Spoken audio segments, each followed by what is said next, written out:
Hi YouTube, welcome to pregnancy week 4 with baby number 4. I have my list here of things to talk about. I'm going to try to make this pretty quick because Aiden and Acadia are probably going to start fighting over what they want to watch on TV right now.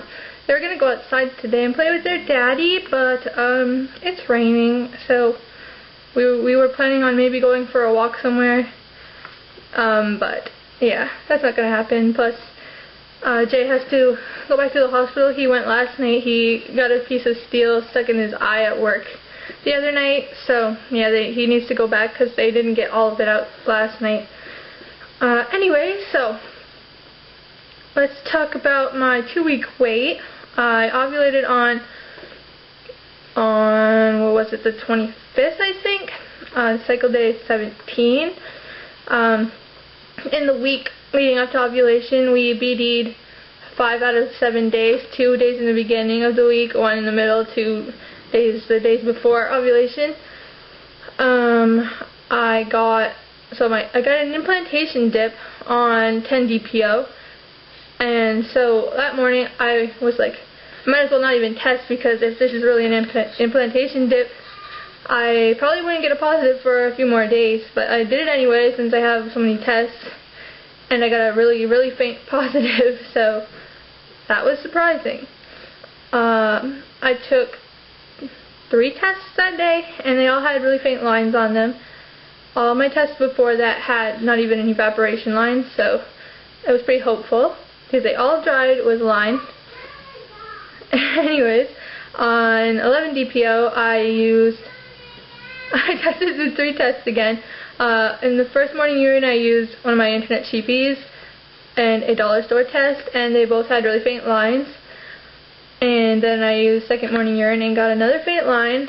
So we announced the pregnancy that day, even though there were a lot of people that still couldn't see my lines in my pictures because they were really hard to see in the pictures.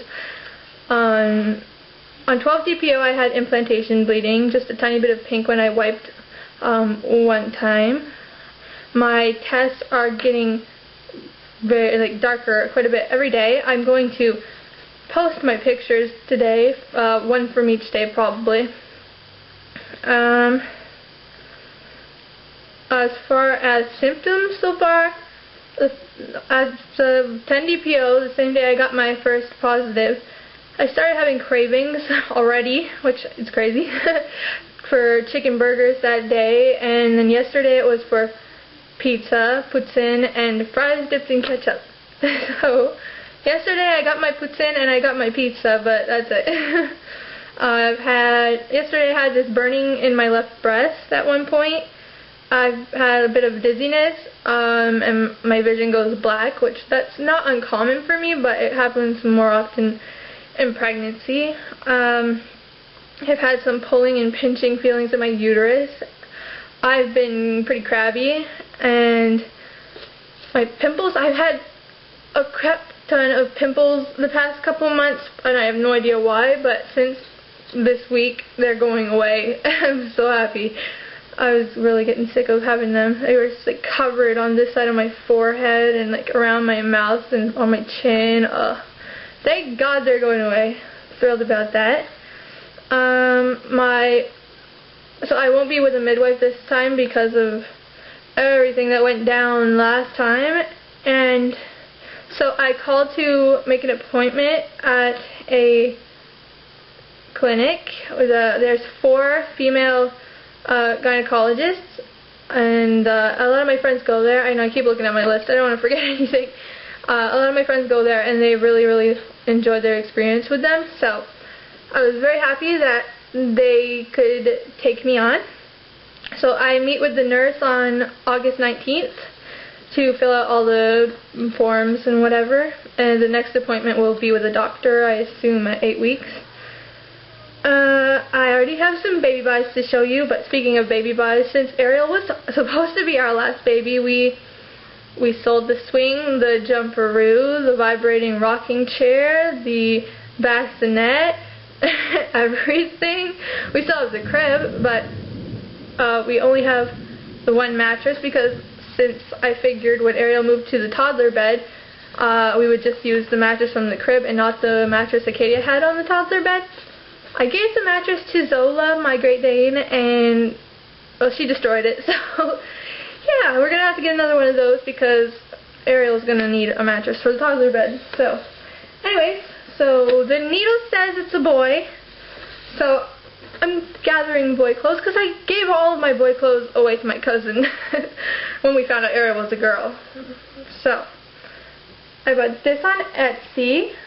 I'm going to either buy or make some of those the white onesies with the bow ties on them to go with it. And yeah, I'm going to collect quite a few of these, I think. But what'll suck is that they probably won't cover the cloth diapers very well. So that's a dilemma.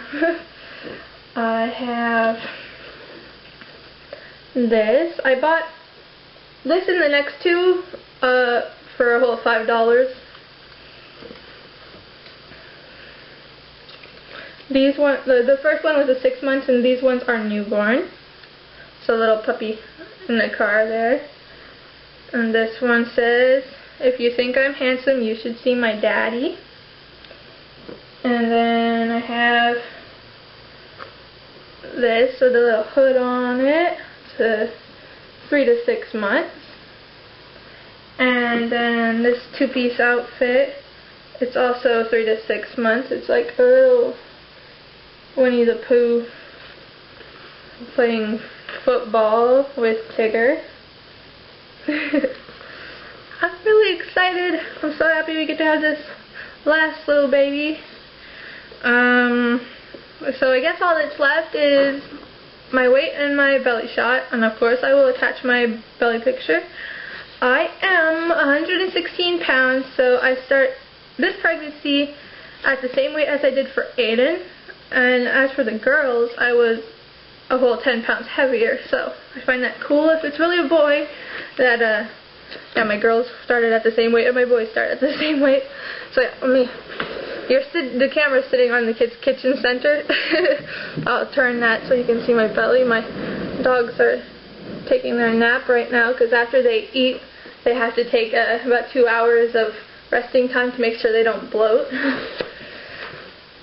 So my belly, I've only ate 2 toasts today and drank some water, but yeah, it's already a little bit poochier than it was earlier this morning.